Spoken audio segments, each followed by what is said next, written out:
Welcome, and thank you all for joining us today for what promises to be an enlightening discussion about a topic with both strategic and moral importance to the United States.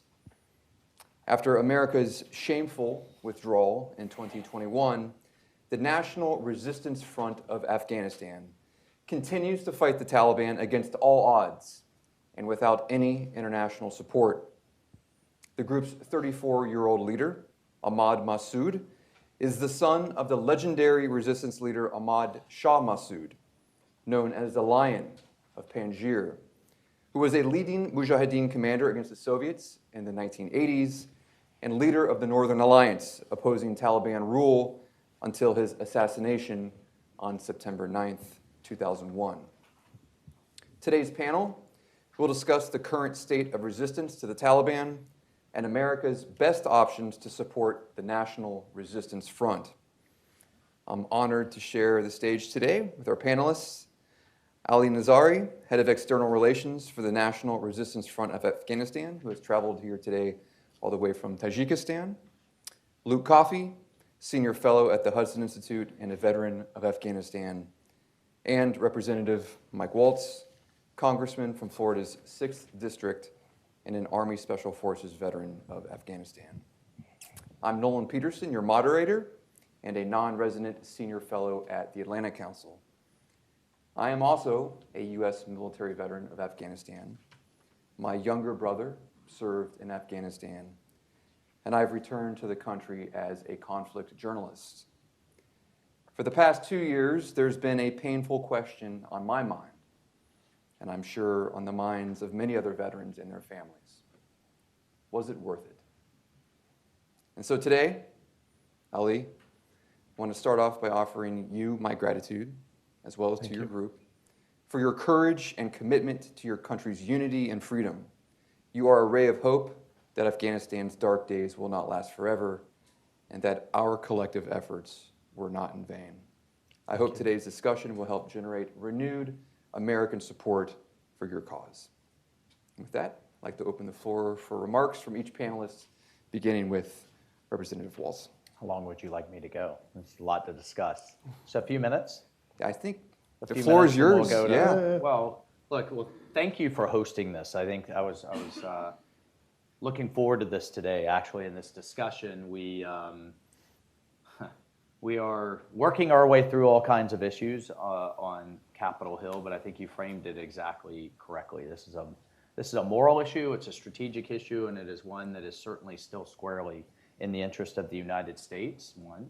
Two, I take every opportunity I can to answer your question and every veteran's question, so many of them that are scarred, I think, to the really in their soul about what happened and what is still happening. Yes, it was worth it, and it's still worth it. We had an entire generation of Americans, my daughter, my son, that did not have to worry about planes flying into buildings, did not have to worry about suicide bombers going off in buses, did not have to worry about being attacked again because we were fighting alongside our Afghan brothers and sisters against a common threat of extremism. Did we make all kinds of mistakes? Absolutely. I wrote a book about many of the mistakes that we made, but the threat is still absolutely there. So that's one. Two, Ali, it's good to see you again. Likewise. And I remember vividly talking to Ahmad Massoud, Skyping with him, phoning him. I was actually on the phone with Amrullah Saleh as the Abbey Gate bombing news came in that we all saw coming. And I commend them for standing strong, for not fleeing, and for fighting until the end for freedom and for our values. And I commend them for continuing the fight. And I think final point, the intelligence community, I go back home to my district, and there was exhaustion with Afghanistan. the term endless war, I thought, was incredibly unfair in many ways. I don't know where we started having artificial timelines on the fight against extremism. I point out to a lot of my constituents that we've had 30,000 troops in South Korea. There's actually for 70 years. It's not a perfect analogy, but in the 1950s, actually in the 1960s, there was still a low-grade war. In the 1970s, there's a monument in South Korea for how many soldiers that we lost after the ceasefire, with planes shot down, ships sunk, helicopters shot down. And so, but yet, at the same time, if you look at how, again, not a perfect analogy, a lot of holes in it, it was a dictatorship for the better part of 50 years there. They had no army to speak of, no police force to speak of, and the higher illiteracy rate in Korea into the 60s than Afghanistan has today, and yet look where it is, with decades of American partnership, with leadership, and we had only a fraction of those forces towards the end. The other thing that concerns me, the other analogy that I use, is look what happened in 2011 when the Obama administration yanked us out of Iraq. We had no backup plan. We had no plan to stabilize it. We had no residual forces. And what happened 3 years later? We had the explosion of ISIS on the scene. We had a caliphate the size of Austria. They were marching on Baghdad. And what did we have to do? We had to reintroduce U.S. forces. By the way, we now have more troops in Iraq now than we had in 2011 when we pulled out. Set that aside. The difference, though, when we had to go back in to clean up that mess because we had the lack of a plan to continue to fight and to engage and to keep a lid on extremism alongside our partners, what did we have to work with? Well, we had bases in places like Turkey and Jordan and Israel and the Gulf. We had allies on the ground in the Syrian Kurds and in the Iraqi Kurds and others. We had a government to work with in Baghdad. What do we have now in Afghanistan? By the way, we also had access from the ocean. We have none of those things. We have no bases in the region. Our local allies are being hunted down right now as we speak. We don't have the powers of the state to work alongside. I mean, it is really a very, very precarious situation. And the intelligence community, by the way, is blinking red in terms of ISIS and al-Qaeda still fully intending to attack us again and to hit us again. With this, I really will stop. This is the moral argument of fighting with those alongside and continuing to stand with those like the National Resistance Front that share our values, that believe in freedom of the press, of religion, of speech, of assembly, of the right to petition your government. Those are the 5 freedoms in our First Amendment. Against a brutal dictatorship in the Taliban government that has realized Osama bin Laden's dream of a fundamentalist caliphate.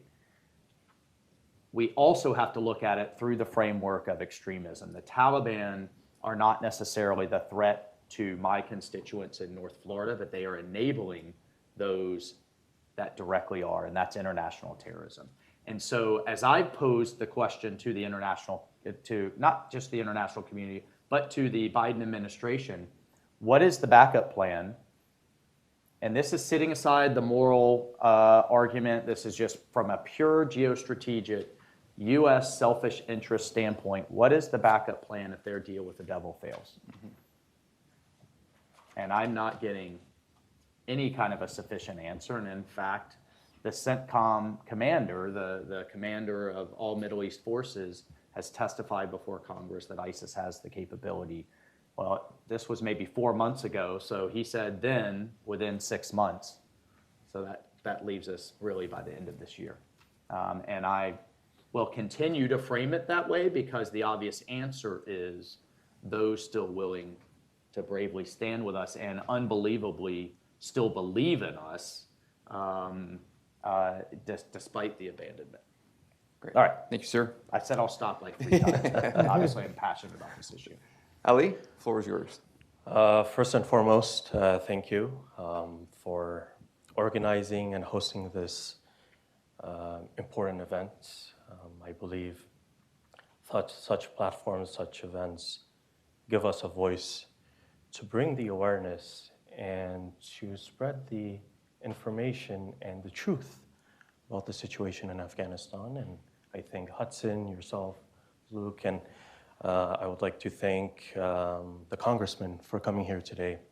And it's always heartwarming to see support and to see encouragement coming from Washington, from good friends like yourself and others who served in Afghanistan, who fought for freedom, democracy, and against extremism and terrorism alongside the people of Afghanistan for 20 years. And my message to Americans, to all human beings around the world is that our fight, of course, it's a noble fight for freedom, democracy. It's for a democratic, decentralized, pluralistic Afghanistan where every single citizen will enjoy equal rights regardless of their gender, religious beliefs, and their ethnicity. Yet, it's also a fight for the security of Americans, of Europeans, of people around the region, because the situation in Afghanistan is dire. As the congressman rightly said, Afghanistan is a ticking bomb. And for the past 2 years, we've seen an influx of thousands of foreign fighters, of more than 20 terrorist groups. And this year, we've seen many credible reports, whether it's the UN Security Council report that came out or the EU security report that came out in April, all verifying the threat of terrorism inside Afghanistan and how the 20+ terrorist groups are striving to destabilize the region and the globe, whether it's al-Qaeda, ISIS, and many other groups. And we see it today. Pakistan, for example, which founded the Taliban, funded the Taliban, and provided them as haven for almost 30 years, they're even facing the repercussions of the collapse of the Republic and the return of the Taliban. Now imagine what other countries will face in the short term and the long term. The events that happened in Chitral, Pakistan, more than 2 weeks ago. Just 2 weeks ago, more than 10 terrorists entered Tajikistan from Afghanistan. Fortunately, they were neutralized by the border guards there. But just this is a preview of what we're going to face in the region and beyond the region in the years to come, as long as a terrorist group like the Taliban is in power, is providing a sanctuary for any radical jihadist group, any terrorist group, is providing American-made weapons, munitions, and equipment to these fighters. Now we're seeing them end up in the Middle East, in Kashmir. A clip just came out a few days ago of a black market of American weapons near Peshawar. And the only fighters, the only democratic forces fighting against all these terrorist groups, which was verified by the UN Security Council report a few months ago, is the National Resistance Front of Afghanistan. Yet the problem is the only democratic forces inside Afghanistan are being ignored. Basically, the policy that we see in the international community is to appease the Taliban as much as possible, as if appeasement will change the situation. And for the past 2 years, since day one, we've said, no, this is going to be a failed policy. It is not going to cause and result to anything positive for any country. And for short-term gains, we should not sacrifice the strategic purpose and to cause a strategic disaster inside Afghanistan. And last time Afghanistan was ignored in the 1990s, we saw the consequences, which was 9/11. Today, the situation is much worse than the 1990s.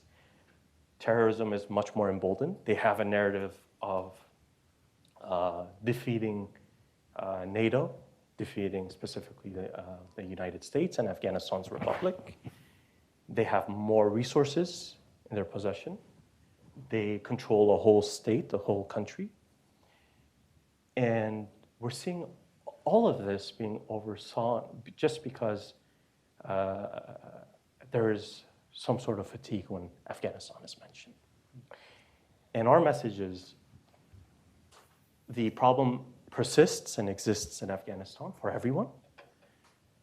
The National Resistance Front needs the assistance and the cooperation of the international community. Our fight is for everyone's interests. Our fight is for everyone's security and freedom.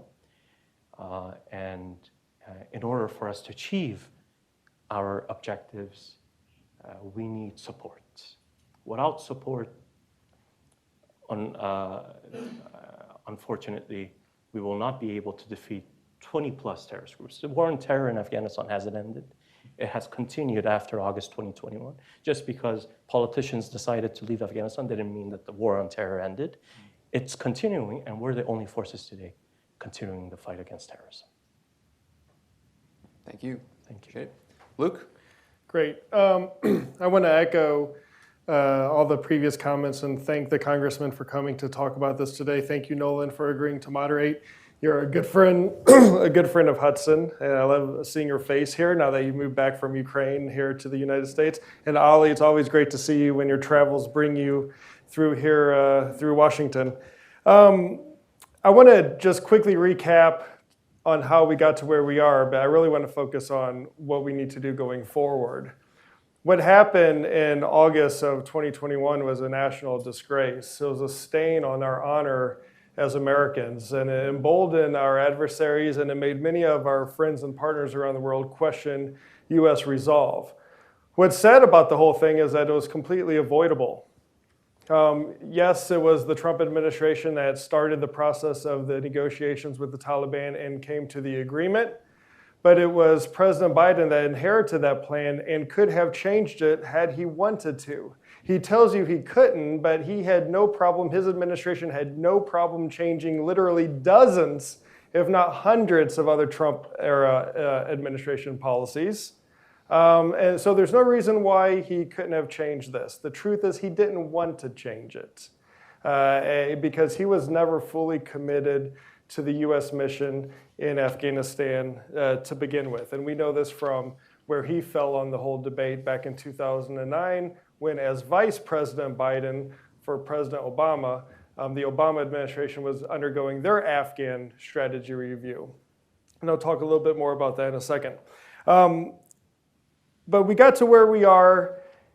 We have a situation where for almost 2 decades, the Taliban was unable to capture and hold a provincial capital, much less a whole province. And then come July of 2021, the provinces are falling like dominoes.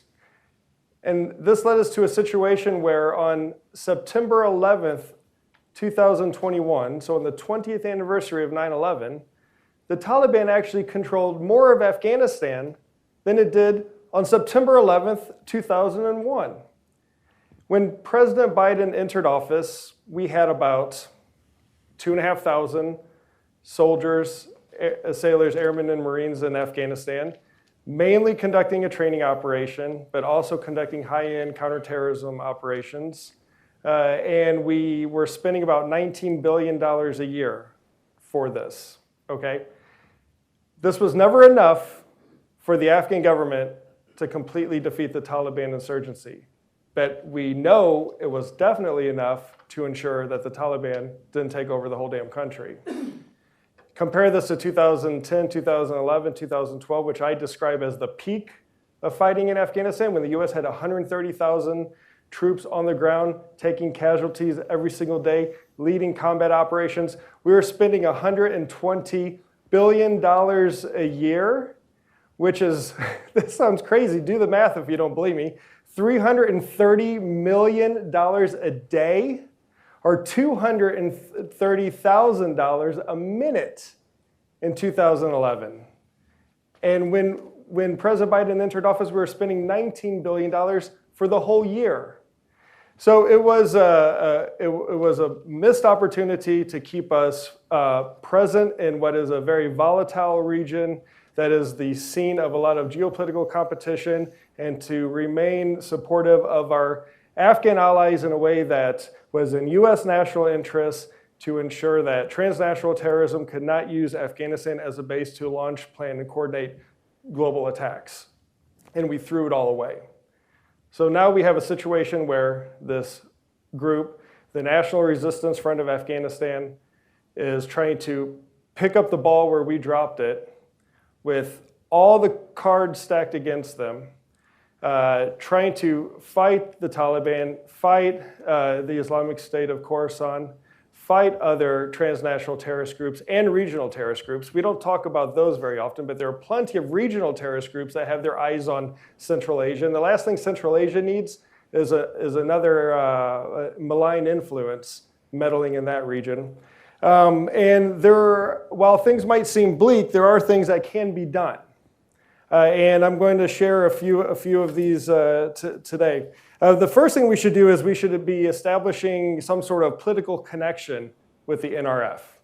Right now, the United States has no official lines of communication with Ahmad Massoud or anyone in the NRF. Last year, the State Department was asked about the NRF and its role in resisting the Taliban, and the State Department spokesperson said, and I quote, "We do not support organized violent opposition to the Taliban, and we would discourage other powers from doing so as well."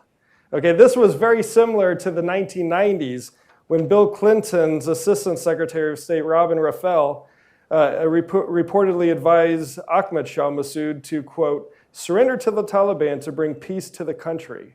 Well, thankfully, Ahmad Shah Massoud didn't follow that advice, or 9/11 would probably have been a lot sooner and a lot worse. So we should just reach out. If we can reach out to the Taliban and engage to the Taliban, then why can't we reach out to other opposition groups and resistance groups? The second thing we should do is someone in Washington, D.C. needs to invite Ahmad Massoud, Commander Massoud, to this city to deliver his message to the American people. Congressman's already done it. He must be reading my reports. No, I'm joking. The third thing we need to do is ensure we refuse to acknowledge the Taliban as the legitimate government of Afghanistan. There are at least 13 that I could quickly find through a search, members of the de facto Taliban-led government in Afghanistan that is sanctioned in some capacity by the United Nations. The Interior Minister, Hassan Haqqani, is wanted by the FBI for $10 million. This is the Interior Minister. So it's inconceivable that this group could ever be seen as representative of the Afghan people or an interlocutor that we could work with in good faith. The fourth thing we need to do is engage with the Vienna process. I would like, if time allows, Ali to talk a little bit about this. It's this parallel track to the armed resistance in Afghanistan. It's this diplomatic political track of resistance that meets in Vienna. They've done so twice. Different groups from Afghanistan, opposition groups, different ethnic groups, different religious groups. And again, Ahmad Massoud has become the de facto leader of the Vienna process. The next time the Vienna process meets, it would be great if there were observers from the US, whether from Congress or from State Department, or maybe even a good place to start would be some sort of Track 2 initiative. Fifthly, we should have a serious discussion, and I know this would be a heavy lift with this administration, but we should have a serious discussion about allocating some of the frozen Central Bank of Afghanistan assets and give a small percentage of these to some of the different opposition groups just so they could function and run on a daily basis, including the National Resistance Front. And then finally, we need to get more involved in Central Asia, and we need to consult with Tajikistan. Tajikistan has bucked the trend in Central Asia when it comes to dealing with the Taliban and the situation in Afghanistan. Central Asia is a region with many shades of gray. It's a very difficult geopolitical seen the U.S. is not very involved in this region, but you have other outside actors, the Chinese, the Russians, the Indians, the Iranians to a certain extent. Turkey's very influential in Central Asia. You have these outside powers getting involved in the region. Since the U.S. left Afghanistan the way we did, we have basically cut off a lot of our, not in a formal sense, but in a practical sense, a lot of our engagement with many of these countries. And we need to hear them out. We need to work with them because we don't have that presence in Afghanistan. We can rebuild these relationships that we have with Central Asia going forward. And I say all of this in conclusion, I say all of this because Afghanistan will not stay under the rule of the Taliban forever. In fact, the way things are going, if you look at the internal divisions inside the Taliban, I suspect we were going to revert back to some sort of mid-1990s scenario where you have different power brokers, different groups, some aligned with the U.S., some not aligned with the U.S., some sort of ambivalent in different parts of Afghanistan. And there is going to be a future, one way or the other, for better or for worse, I would say probably for a lot better, after the Taliban. And we need to start laying the groundwork now and thinking about this now because the first American citizen to ever step foot in Afghanistan, Josiah Harlan, in the 1830s, which that's a fascinating story in itself, to present day, the U.S. and our partners have had some sort of engagement and involvement in Afghanistan, whether we like it or not. If it was the 1950s and the Helmand Valley Authority building dams and building reservoirs in southern Afghanistan, to what we were doing in the 1980s to defeat the Soviet Union, to what we were doing in the 1990s, ignoring the rise of the Taliban, to the events after 9/11, Afghanistan, whether we like it or not, will be a part of our foreign policy and national security for the foreseeable future.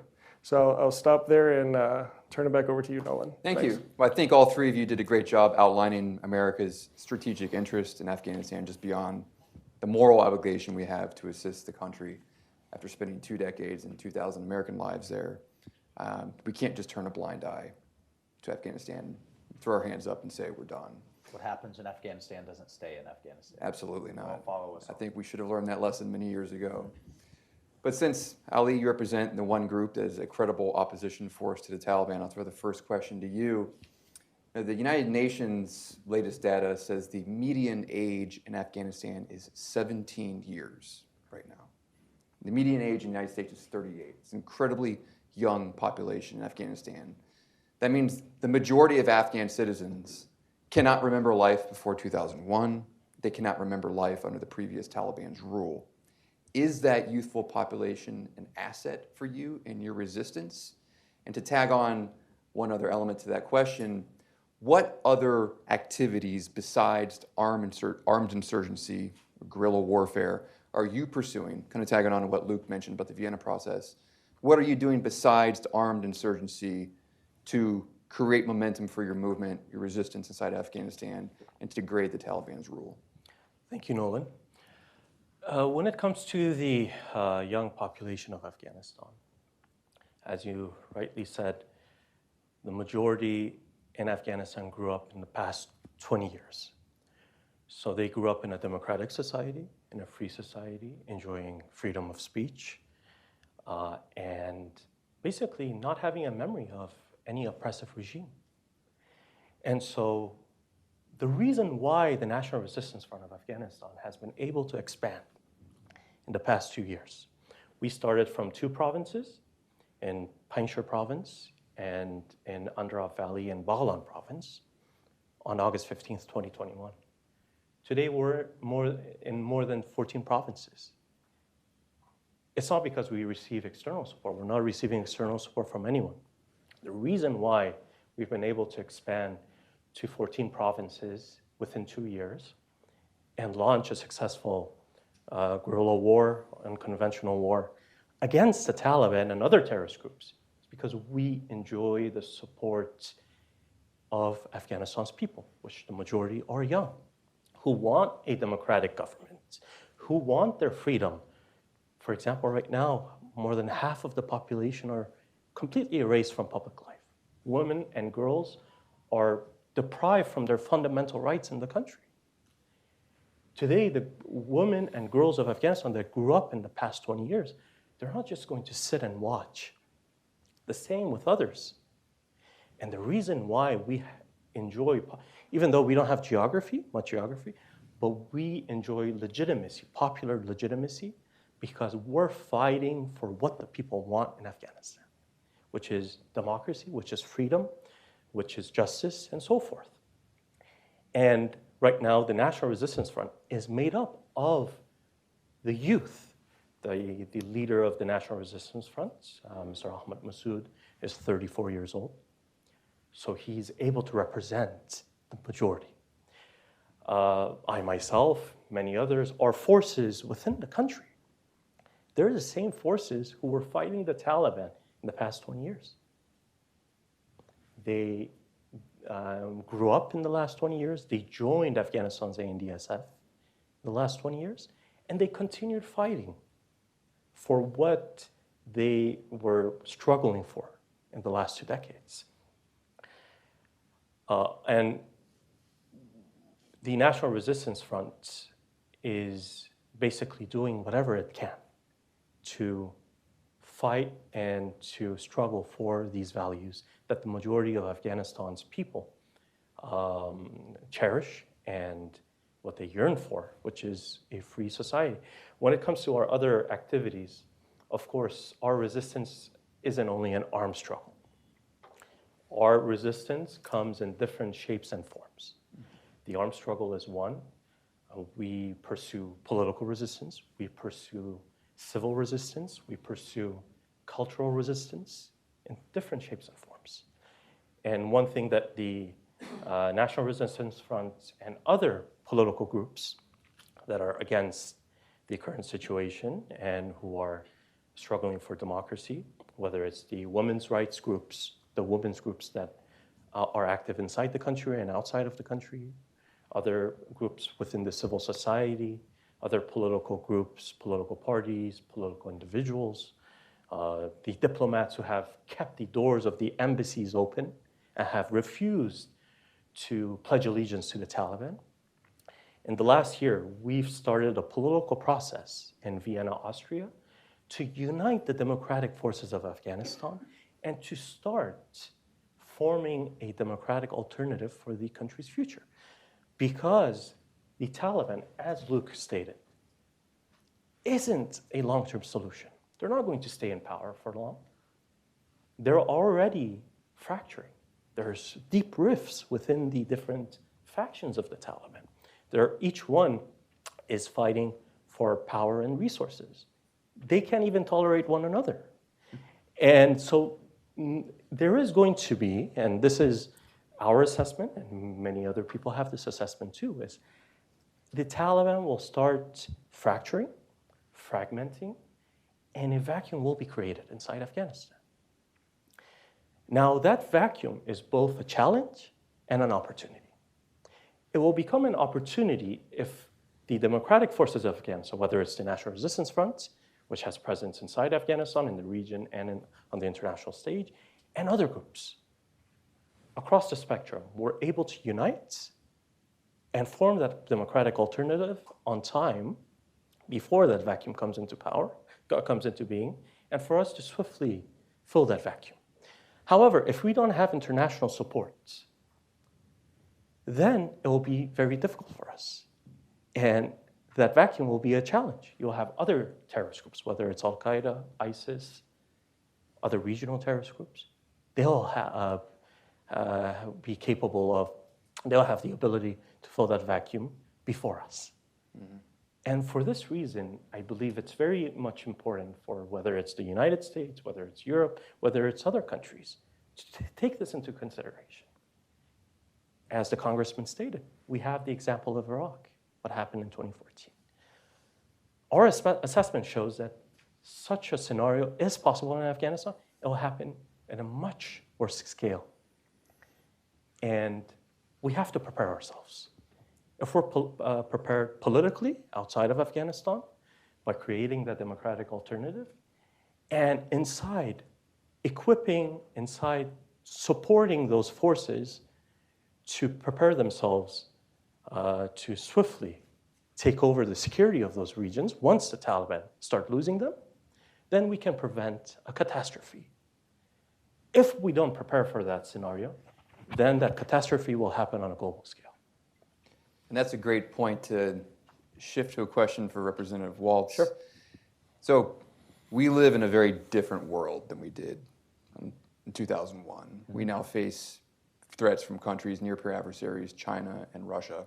And we're already seeing a fraying of support for our efforts in some quarters in the US to support Ukraine. What, at this moment, do you see as the practical limits for our support for a group like the National Resistance Front? And how do you make that case to a war-weary American people that Afghanistan is a place where we need to get involved, invested once again? Yeah, so I think on multiple fronts. One, yes, there is a weariness in what appears to be a growing stalemate and endless scenario in Ukraine. I would argue due to a series of missteps by this administration, not giving them what they needed to win up front, not arming our allies beforehand. And this feeds into your question, in that, you know, my constituents and others are rightly asking, are we now backing ourselves into yet another endless war? Because the administration isn't articulating what success looks like and taking the message to the American people of why stopping Putin there is in our interest, much as it didn't in the final days of Afghanistan, or why the president ignored 4 four-star generals who told him leave a residual presence. And to the point on, you know, in great power competition, which is now very different than it was in 2001, Bagram Air Base, of the 5 threats listed in the National Defense Strategy, validated both the Trump administration and the Biden administration, that base touched 4 out of the 5. Iran, China, Russia, and global terrorism. And yet we literally gave it away. I've asked multiple times, if the Chinese had a base outside of Mexico City, about the same distance from our border as Bagram was from their western border, do we think they would have just given it away? Hell no, they wouldn't have. But we did. And so where does that leave us? Well, what I continue to ask the administration, the intelligence community, and the Defense Department is, the only thing worse than a caliphate run by the Taliban is a caliphate run by ISIS. And so we have an even worse scenario before us, and I think we have one even worse than that. I hope you have a bar here for everybody that want to drink. And my wife says I've got to find, you know, happier things to talk about. But I think the number one job of the federal government is to keep us safe. And the scenario even worse then is a collapsed and imploded Pakistan.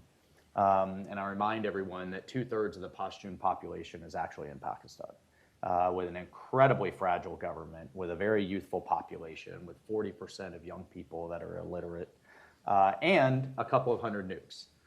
What could go wrong, right? So you're right, you're both right, you're all right, we will continue to have a vested interest. It's, do we get ahead of the catastrophe? Do we continue to work with people on the ground? What do I think it'll look like in the near term? I do think you'll see a fracturing. And what part of my game plan is to this is where we're in an awful situation on the aid, with nearly 20 million people starving and food insecure, and 6 to 7 million approaching famine. However, we could demand better behavior in exchange for that aid. And if there ends up being a humanitarian corridor, particularly in the north, if we have restrictions on it and the aid is going there, and there's a safe zone for women, for former government officials, for our SIVs that are now being essentially held hostage to this policy. That's my concern, Luke, with a lot of the things that, as soon as we start making those moves, which I think the right moves, what happens to the 86,000 people and their families that we left behind? You know, the 1,000 the State Department's patting itself on the back that we're processing 1,000 SIVs a month. Well, do the math, as I asked the Assistant Secretary, they don't have 4 years to work through that number. And I think the 86,000 is conservative. There's other estimates of upwards of 150,000. So one, we have to accelerate that processing. We should have had a surge to get those folks out. Or two, then we get them to a safe zone where we can provide aid in accordance with international law, in accordance with our values, into a group that doesn't use it as leverage to choose winners and losers, as the Taliban is currently doing. So I do think we could craft a strategy that is, I think, palatable given the current environment, and actually I think within our interests. Some of it should be probably much quieter and covert for a number of reasons, which we have done in the past and could do again. I don't know if that really succinctly answered your question, but we certainly have a vested interest in being there and being there alongside our friends, vis-a-vis Russia, vis-a-vis Iran, vis-a-vis China, and vis-a-vis half the world's global terrorist groups. And there are ways to do it. Do you see a Taliban-controlled Afghanistan as a win for China and Russia? Well, the $10 billion in mining deals that the Taliban's, I think it was China's ambassador in Kabul was just posting and bragging about the fact that there's multiple geological survey teams sitting in Bagram to exploit Afghanistan's rich mineral wealth. That Belt and Road Initiative that they've longed for, it was a win. It was absolutely a win for China. And the deal that China has cut with the Taliban vis-a-vis the Uyghurs is disgusting and furthering the genocide that's going on in Western China. So absolutely. And to Ali, what is the National Resistance Front's perspective toward terrorist groups like ISIS-KP, al-Qaeda in Afghanistan? And do you think there's any hope, any expectation that this new Taliban government could be more prohibitive to these extremist groups? Well, firstly, for us, there is no difference between any of these groups. You don't buy into the not-so-bad terrorist and the bad terrorist narrative that the Taliban 2.0 that we were led to believe would be so bad? For us, there is no good or bad terrorists. All of them are terrorists. All of them share the same ideology. It's an ideology that's against the global order, that's against the existence of nation states, wherever they are, and it's a threat to humanity, whatever group it is. So for us, the Taliban, ISIS, Taliban, al-Qaeda, Taliban, TTP, these are two sides of the same coin. To answer the second part of your question,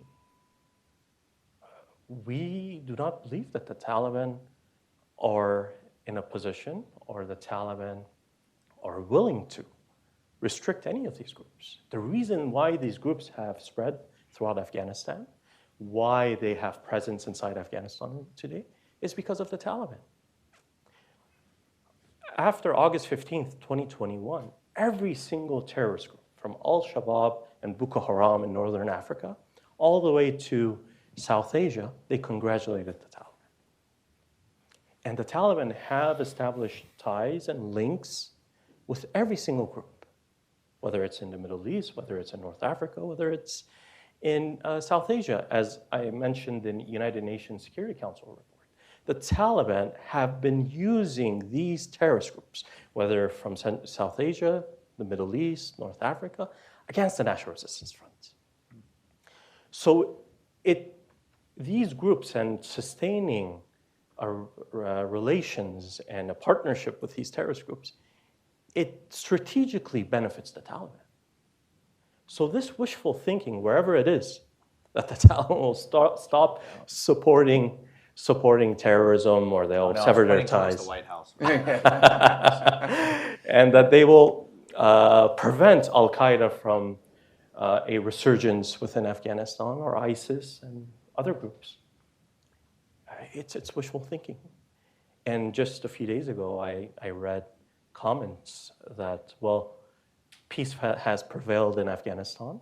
It was actually a US official. That peace has prevailed and we don't encourage or support armed resistance. But is the current situation in Afghanistan peace? A country that's removing half of its population, that has established a terrorist group, that has hijacked the whole population, has established gender apartheid, ethnic apartheid, that is terrorizing the population, that is allowing Afghanistan to become a ticking bomb, to act against everyone's interests. Just a few days ago, there was a gathering of Central Asian presidents in Dushanbe. The president of Uzbekistan expressed his concerns over the situation in Afghanistan, the president of Tajikistan, because they see it. They've been facing attacks, cross-border attacks. The Taliban are building a canal in northern Afghanistan. It's being built in an unprofessional way. They're trying to divert the waters of the Amu Darya. And less water flowing into Uzbekistan, Turkmenistan, Kazakhstan means it'll affect the security of that region. It'll affect the economy of that region. And so they're using different tactics and strategies to destabilize the region. The same with Pakistan, nuclear power next to Afghanistan. The same with India. The same with many countries in the Middle East and beyond that. So we want to instill a bit of reality when we come here, when we convey our message, that expecting the Taliban to sever ties with terrorism, well, we've tried doing, not us, but others have been trying to convince the Taliban to do this, but it has been years now. Are we going to waste another few years expecting the Taliban to sever those ties? Well, while we know that terrorism is expanding, as the congressman said, the commander of CENTCOM expressed the concerns over the situation inside Afghanistan. EU countries are raising alarm bells, and the same, as I mentioned, in the region. So it's very important for Washington to adopt a realistic policy based on the realities of in the ground and start establishing communication and relations with those who are fighting for democracy and who are actually fighting against terrorism, which we've proven to do so in the last 2 years. And I'd just say on that diplomatic Absolutely. piece too, we came very, very close with a concerted Pakistani PRC China campaign in the UN and a number of other institutions to have a permanent representative from the Taliban to the UN. And what was so infuriating is our representative in the administration essentially kind of turned a blind eye for a while.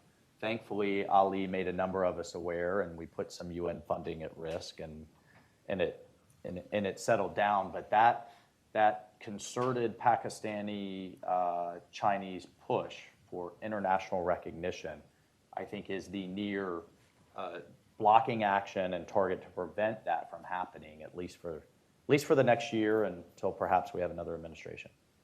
Thank you. Yeah. We're coming up against time, but Luke, you mentioned in your opening remarks that the State Department had zero appetite for supporting armed resistance against the Taliban. Do you see any creative ways, besides just supporting an armed insurgency, that might have political traction as ways that we can immediately help the National Resistance Front? Well, as I mentioned, we being the United States could have some sort of observer role at the next Vienna meeting, whether that is, track 2 at the NGO think tank level, members of Congress attending, or I'm not going to get too excited about this, but maybe someone from the administration, maybe even send like the third secretary at the U.S. Embassy in Vienna to like accidentally walk by the meeting and like pop in and see what's going on. That would have at least enough symbolism to. That would run counter to the appeasement. Yeah, exactly. It would. I'm not holding my breath on that, but you asked what could be done. These would be options, but I don't think this. This pains me to say, but I don't believe we'll see any fundamental change on the U.S. approach to Afghanistan with this administration. I mentioned in my opening remarks that President Biden was then Vice President Biden in 2009 when he was he was on the opposite side of Hillary Clinton and Robert Gates and Leon Panetta when they were saying, we need to go big, we need to surge. Vice President Biden was saying, we need to downsize, focus on counterterrorism, focus on training, and he was overruled. And then he comes into office literally inheriting the Biden strategy, and he threw that away. So I'm not optimistic with this administration, but luckily in our U.S. presidential system of government, our legislative branch has the ability to make U.S. foreign policy, certainly edit U.S. foreign policy. So I think there's some opportunities there. And I think the U.S. NGO, think tank, civil society community can keep the drumbeat going, have events like this, raise awareness of what's going on. So when the U.S. government decides to finally get back in step with dealing with this problem, at least we're not starting from nothing. Great. We're 2 minutes over, but if you have time to stick around for 2 more minutes, we can take one question from from the audience. So, yes, ma'am. Does Ollie have time to talk about Vienna? Certainly. Yeah, go ahead. Oh, Sure. So as I mentioned before, the Vienna process is a purely political process to unite the democratic forces of Afghanistan, whether it's from the civil society, resistance groups like the National Resistance Front, political parties, diplomats who have kept the doors of the embassies open, who are still refusing to pledge allegiance to the Taliban terrorist group. And so the purpose of Vienna is to create a democratic alternative for Afghanistan's future, for us to unite under one banner and to prepare for a democratic Afghanistan in the future. And I think that unity piece is critical. Yes. And I've had some conversations, and they were pretty candid ones. They were the typical, oh, it's the Pashtuns in the last government. No. I was like, guys, stop. Look where we are today. Knock it off. We need to be unified in taking care of and taking advantage of their fractures. Yes. So I appreciate that process. And that was one of the most important ideas to Ahmad Shah Massoud, right? He said, Yes. we're not Tajiks, we're not Pashtuns, right. we're all Afghans. And I think that challenge of uniting the country perhaps will be easier today with such a young population that has grown up Of with course. That's a great point. a hopeful future. The first generation so long in Afghanistan that has grown up with hope in their future, and that's been taken away. And I think for all of us up here, we hope that that seed has been planted and that within years it will grow into a popular sentiment for resistance that will support you in your noble efforts. Certainly. So thank you. Thank the panelists. Thank all of you very for much. joining us and everybody online. So have a great day.